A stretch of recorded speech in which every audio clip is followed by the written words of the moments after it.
یہ ڈرامے باز ہے, کارٹون آدمی ہے. آپ اس کو اٹھا کے دیکھیں, کسی ملک کا وزیر اعظم لگتا ہے؟ کس منہ سے ترکی جا رہا ہے, کس منہ سے یہ ترکی جا رہا ہے؟ ہم سب نے اپنے نام تو وہاں پہ رجسٹر کر دیے ہوئے. اس نے وہاں بھی جا کے کہنا ہے میں یہاں پہ مانگنے نہیں آیا, میں یہاں پہ مانگنے نہیں, مجھے یہ نہ سمجھا جائے کہ میں یہاں پہ مانگنے آیا ہوں. امداد ہم آپ کی نہیں کر سکتے, 6 مہینے کے لیے خاموش ہو جاتے ہیں, 6 مہینے کے بعد آپ سے مانگنے آئیں گے. بے شرمی کی حد ہے. کس منہ سے یہ ترکی والوں کی مدد کرنے جا رہا ہے جب اپنے ملک کے لوگوں کے اوپر اتنا ظلم ڈھاتے ہو؟ شرم سے ڈوب مرو کہ وہ بیچارے کئیوں کے بھائی اکیلے بندے ہیں جو کفالت کر رہے ہیں. کسی کے بھائی کو کینسر ہے, کوئی اپنے شہید بھائی کے بچوں کی کفالت کر رہا ہے, کوئی اکیلا کفیل ہے جو پورے خاندان کی کفالت کر رہا تھا. وہ کسی سے مانگ تو نہیں رہے تھے, وہ باعزت طریقے سے, احترام کے طریقے سے. اتنی مہنگائی میں جو تم نے ملک پہ بیڑا غرق کیا ہوا ہے, 57% پاکستان کی ہسٹری میں 50 سالوں میں نہیں اتنی بڑی مہنگائی ہوئی. اس دور میں بھی وہ سفید پوشی کا بھرم رکھ کے کما کے کھا رہے تھے. کل کس قانون کے تحت ان کی ریڑیاں توڑی گئی ہیں, اور وہ 5 لوگ جو ایک ریڑی پہ محنت مزدوری کر کے گھر اپنے کمائی لے کے جا کے 2 وقت کی روٹی صرف بچوں کو دینے کے قابل تھے, آپ نے ان کو جو ہے اتنی بے رحمی سے ان کے اوپر ظلم کیا, معاشی جبر کیا. اور اب چلے ہیں ڈرامہ کرنے کے لیے کہ جو امداد لینے جا رہے ہو, اپنے ملک کے لوگوں کا تو خیال رکھ لو. غربا پہلے کے کیا کہتے ہیں, چیریٹی بگنز ایٹ ہوم.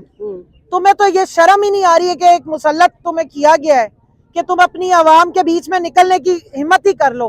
میں چیلنج کر رہی ہوں اس نوٹنکی باز کو, جائے ذرا بغیر جس طرح عمران خان جایا کرتا تھا F10 کے مرکز میں, کسی مرکز میں بھی جا کے دکھا دے.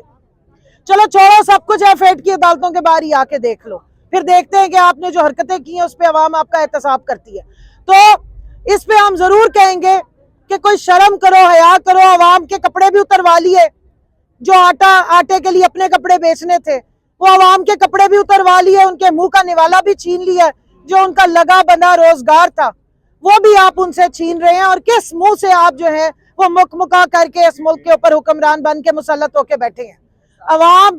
عوام کو تو تم نے تکلیف دیا, بھی تم اللہ کے غضب کو بھی پکارے ہو اس طرح سے بیچارے جو آلریڈی بیچارے پسی ہوئے طبقے کے اوپر. اور وہ تمہاری بھتیجی بیٹھ کے کہتی ہے کہ جی ہم اس مشکل حالات کا کوئی تدارک نہیں کر سکتے, ہم صرف زبان سے تیر چلا سکتے ہیں, غریبوں کو خوار کر سکتے ہیں, اور صرف آ کے تبرہ کر سکتے ہیں اور جھوٹ بول سکتے ہیں, لیکن ہم کسی کو معاشی ریلیف کیا دینا ہے؟ جو ان کی لگی ہوئی روزگار ہے ہم وہ بھی چھین رہے ہیں, جو صحت کارڈ ملا ہوا ہے وہ بھی چھین رہے ہیں, اور جو بیچارے شرافت سے عزت سے جا کے بھیک نہیں مانگ رہے تھے, کمائی کر رہے تھے, ان کی لگی ہوئی کمائی بھی انہوں نے جو ہے وہ چھین لی ہے. شیم شیم شیم.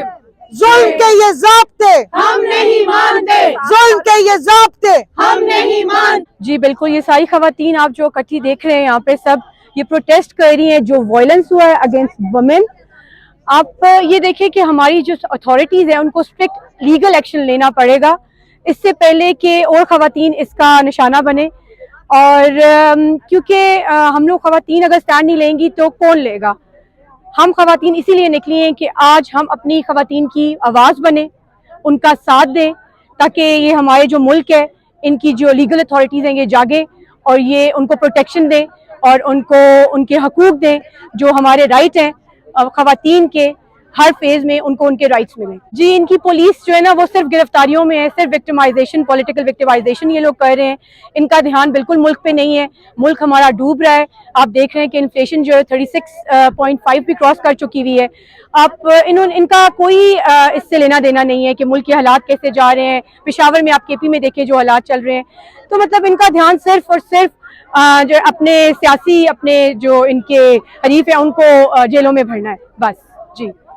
جی دیکھیے بس یہ ہے کہ ان لوگوں کے جو ہتھ کنڈے ہیں نا یہ عوام ان سے اب بالکل آگاہ ہے, اور یہ جو حرکتیں کر رہے ہیں یہ آپ دیکھیے گا یہ تاریخ پہ تاریخ الفاظ سے لکھے جائیں گے, اور عوام ان کو اب نیکسٹ الیکشن میں تو ووٹ کرنے والی نہیں ہے. ان کا مینڈیٹ تو بالکل ریجیکٹ ہو چکا ہے. ہم لوگ ڈرنے والوں میں سے نہیں ہیں. خان صاحب کی جو ٹیم ہے وہ انشاءاللہ خان صاحب کے ساتھ. دیکھیے جی میں ہوں میاں والی کی, اور میرا حلقہ بنتا ہے خان صاحب جہاں سے الیکشن کانٹیسٹ کرتے ہیں NA 98, ٹھیک ہے, اور PP 85. تو انشاءاللہ تعالیٰ پورا میاں والی گرفتاری دے گا. دیکھیں جی جب ہمارے بے گناہ بے قصور لیڈران کو وہ پکڑ رہے ہیں اور اتنی بدتمیزی بے حرمتی ان کی کر رہے ہیں, بد اخلاقی کر رہے ہیں, تو پھر ٹھیک ہے, اگر گرفتاریوں سے انہوں نے کچھ نکالنا ہے تو پھر پکڑیں,